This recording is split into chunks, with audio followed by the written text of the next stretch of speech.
আসসালামু আলাইকুম। বার্তা বৈঠক সংবাদ বুলেটিনে স্বাগত জানাচ্ছি আমি তারিফ হাবিব রকন। প্রথমেই সংবাদ শিরোনাম। শাহজালাল বিশ্ববিদ্যালয়ে এক খাতেই ফি বেড়েছে 700 টাকা, ক্ষুব্ধ শিক্ষার্থীরা। বিদ্যুৎ স্পৃষ্টে মৃত স্বামীর লাশ দেখে মৃত্যুর কোলে ঢলে পড়লেন স্ত্রী। শৈত্যপ্রবাহ 2 জেলায়, শীত বেড়ে যাওয়ার পূর্বাভাস। দেখে নিন চ্যাম্পিয়ন্স ট্রফিতে বাংলাদেশের ম্যাচ কবে কোথায়। এবং হাতিরঝিলে রাইড শেয়ারিং কাণ্ড, সেই গাড়ির মালিকের খোঁজ পেয়েছেন নায়িকা। এতক্ষণ শুনছিলেন সংবাদ শিরোনাম, এবারে বিস্তারিত। শাহজালাল বিশ্ববিদ্যালয়ে এক খাতেই ফি বেড়েছে 700 টাকা, ক্ষুব্ধ শিক্ষার্থীরা। সিলেটের শাহজালাল বিজ্ঞান ও প্রযুক্তি বিশ্ববিদ্যালয়ের সেমিস্টার ও ক্রেডিট ফি বাড়ানো হয়েছে। এতে বিপাকে পড়েছেন নিম্ন মধ্যবিত্ত পরিবারের অনেক শিক্ষার্থী। এ কারণে তারা ক্ষোভ প্রকাশ করেছেন। বিশ্ববিদ্যালয়ের প্রতি সেমিস্টারে ভর্তি ফিতে 13টি খাত রয়েছে। শিক্ষার্থীদের ফি গুনতে হচ্ছে 3,345 টাকা।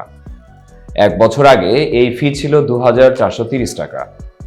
এক বছরের ব্যবধানে শুধু এক খাতেই 700 টাকা ফি বাড়িয়েছে কর্তৃপক্ষ। গত বছর থেকে সেমিস্টার ফি গুনতে হচ্ছে 3,345 টাকা। শুধু সেমিস্টার ফি নয়, ক্রেডিট ফি বেড়েছে বলেও শিক্ষার্থীরা বলেছেন। শিক্ষার্থীদের দাবি, সেমিস্টারে ভর্তি ফি উল্লেখযোগ্য হারে বাড়ানো হয়েছে। একই সঙ্গে বিভিন্ন ফি যথাযথ পরিশোধ করলেও সেবা থেকে বঞ্চিত হচ্ছেন তারা।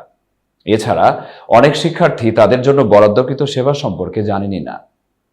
বিশ্ববিদ্যালয় সূত্রে জানা গেছে, সাবিপ্রবিতে এক বছরে 2 সেমিস্টার বিলে 4টি বছরে 8টি সেমিস্টারে উত্তীর্ণ হয়ে স্নাতক শেষ হয় শিক্ষার্থীদের। 2020 থেকে 21 শিক্ষাবর্ষের পর থেকে শিক্ষার্থীদের সেমিস্টার ও ক্রেডিট ফি উল্লেখযোগ্য হারে বাড়ানো হয়েছে। বিদ্যুৎ স্পৃষ্টে মৃত স্বামীর লাশ দেখে মৃত্যুর কোলে ঢলে পড়লেন স্ত্রী। নেত্রকোনা সদর উপজেলার বিদ্যুৎ স্পৃষ্ট হয়ে রফিকুল ইসলাম নামে এক ব্যক্তির মৃত্যুর 4 ঘন্টার ব্যবধানে তার স্ত্রী রিনা বেগমের মৃত্যু হয়েছে। গতকাল বৃহস্পতিবার রাতে জেলা সদরের দক্ষিণ সাতপাই এলাকায় এ ঘটনা ঘটে। আজ শুক্রবার বেলা 11টার দিকে জানাজা শেষে কবরস্থানে তাদের দাফন সম্পন্ন হয়েছে।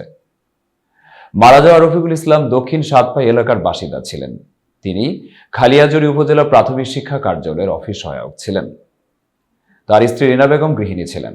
এলাকার কয়েকজন বাসিন্দা ও স্বজনদের সূত্রে জানা গেছে, রফিকুল ইসলাম ও তার স্বজনেরা সদর উপজেলার রৌহা ইউনিয়নের কুনিয়া গ্রামের একটি মাছের খামার ভাড়া নিয়ে মাছ চাষ করেন।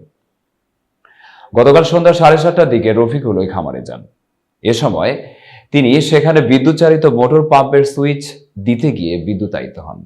পরে ঘটনাস্থলে থাকা লোকজনই তাকে উদ্ধার করে নেত্রকোনা আধুনিক সদর হাসপাতালে নিয়ে গেলে কর্তব্যরত চিকিৎসক রফিকুলকে মৃত ঘোষণা করেন।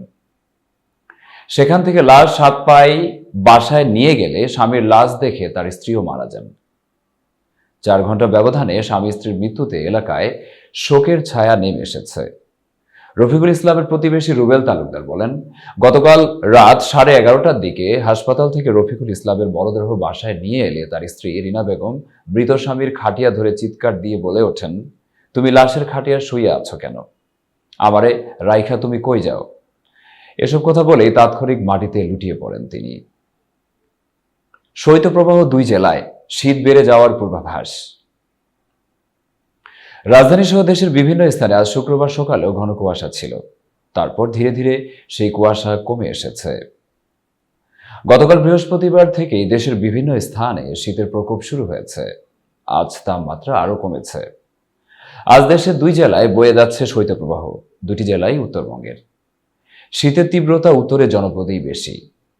আবহাওয়া অধিদপ্তর বলছে, আগামীকাল শনিবার তাপমাত্রা মোটামুটি আজকের মতোই থাকতে পারে, তবে আগামী রোববার থেকে তা আরও কমবে। এমন অবস্থা থাকতে পারে মঙ্গলবার পর্যন্ত। তারপর অবশ্য তাপমাত্রা বাড়তে পারে। আবহাওয়া অধিদপ্তরের বার্তায় বলা হয়েছে, আজ দেশের সর্বনিম্ন তাপমাত্রা রেকর্ড করা হয়েছে সিরাজগঞ্জের বাঘাবাড়িতে 9.6 ডিগ্রি সেলসিয়াস। গতকালও দেশের সর্বনিম্ন তাপমাত্রা রেকর্ড করা হয়েছে এই বাঘাবাড়িতেই 10.7 ডিগ্রি সেলসিয়াস। দেখে নিন চ্যাম্পিয়ন্স ট্রফিতে বাংলাদেশের ম্যাচ কবে কোথায়। আইসিসি চ্যাম্পিয়ন্স ট্রফিতে বাংলাদেশের অভিযান শুরু হবে দুবাইয়ে ভারতের বিপক্ষে ম্যাচ দিয়ে। 20 ফেব্রুয়ারি দুবাইয়ে প্রথম ম্যাচ খেলার পর বাংলাদেশ চলে যাবে পাকিস্তানে। গ্রুপে বাংলাদেশের পরের 2টি ম্যাচ হবে রাওয়ালপিন্ডিতে। 24 ফেব্রুয়ারি দ্বিতীয় ম্যাচ, প্রতিপক্ষ নিউজিল্যান্ড। 3 দিন পর স্বাগতিক পাকিস্তানের মুখোমুখি হবে বাংলাদেশ। আজ 2025 চ্যাম্পিয়ন্স ট্রফির আনুষ্ঠানিক সূচি ঘোষণা করেছে আইসিসি। সূচি অনুযায়ী ভারতের সব ম্যাচ হবে দুবাইয়ে। 9 মার্চ ফাইনালের ভেন্যু লাহোর। তবে ভারত ফাইনালে উঠলে লাহোরের পরিবর্তে খেলা হবে দুবাইয়ে। প্রথম সেমিফাইনালে ভারত যদি উঠতে পারে এবং ম্যাচটি খেলা হবে তাহলে দুবাইয়ে। একইভাবে দ্বিতীয় সেমিফাইনালে স্বাগতিক পাকিস্তান যদি উঠে থাকে তাহলে খেলা হবে লাহোরে।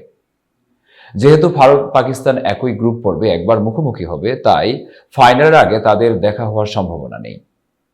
চ্যাম্পিয়ন্স ট্রফির আয়োজক পাকিস্তান হলেও ভারতের ম্যাচগুলো পাকিস্তানের বাইরে আয়োজনের সিদ্ধান্ত চূড়ান্ত করেছে পিসিবি চেয়ারম্যান মহসিন নাকভি শেখ নাহিয়ান আল মুবারকের সঙ্গে দেখা করার পর।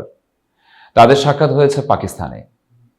শেখ নাহিয়ান আরব আমিরাতের সিনিয়র মন্ত্রী এবং আমিরাত ক্রিকেট বোর্ডের প্রধান। হাতিরঝিলে রাইড শেয়ারিং কাণ্ড, সেই গাড়ির মালিকের খোঁজ পেয়েছেন নায়িকা।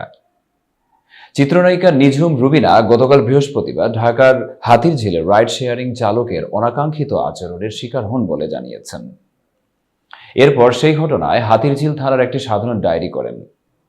গতকাল সাধারণ ডায়েরির পর আজ সন্ধ্যায় গণমাধ্যমকে জানালেন, গাড়ির মালিকের খোঁজ পাওয়া গেছে, শিগগিরই চালকের খোঁজ পেয়ে যাবেন। গাড়ির মালিকের পরিচয় প্রকাশ না করে নিঝুম রুবিনা বললেন, পুলিশের কাছ থেকে আমরা যে তথ্য পেয়েছি তাতে জানতে পেরেছি গাড়ির সেই মালিক আমাদের চেনা জানা। তার নামটা এখন বলা যাবে না, কারণ তিনি বিনোদন অঙ্গনেরই একজন আমাদের কলিগ। তবে চালককে খোঁজা হচ্ছে। পুলিশ বেশ গুরুত্ব দিয়ে ঘটনাটি দেখছে। আশা করছি চালকের খোঁজ পাওয়া যাবে। উবার কর্তৃপক্ষের সঙ্গে পুরো ঘটনাটি নিয়ে আলাপ আলোচনা হয়েছে। গাড়ির যেই মালিক তার কাছে চালকের যেসব তথ্য আছে তা নিয়েই চালকের বাড়িতে যাওয়া হবে। হাতিরঝিলে রাইড শেয়ারিং চালকের অনাকাঙ্ক্ষিত আচরণ প্রসঙ্গে নিঝুম রবিনা গত মঙ্গলবার ফেসবুকে লিখেছেন, আমার স্বামী গ্রামের বাড়ি গিয়েছে, যে কারণে নিজের গাড়ি রেখেই বের হতে হয়, কারণ আমি ড্রাইভিং পারি না, যে কারণে রাইড শেয়ারিং কল করি বনশ্রী থেকে ধানমন্ডি যাব বলে। এতক্ষণ বার্তা বৈঠকের সাথে থাকার জন্য ধন্যবাদ। নতুন নতুন তথ্য ও সংবাদ পেতে বার্তা বৈঠক ইউটিউব চ্যানেল ও ফেসবুক পেজের সাথেই থাকুন।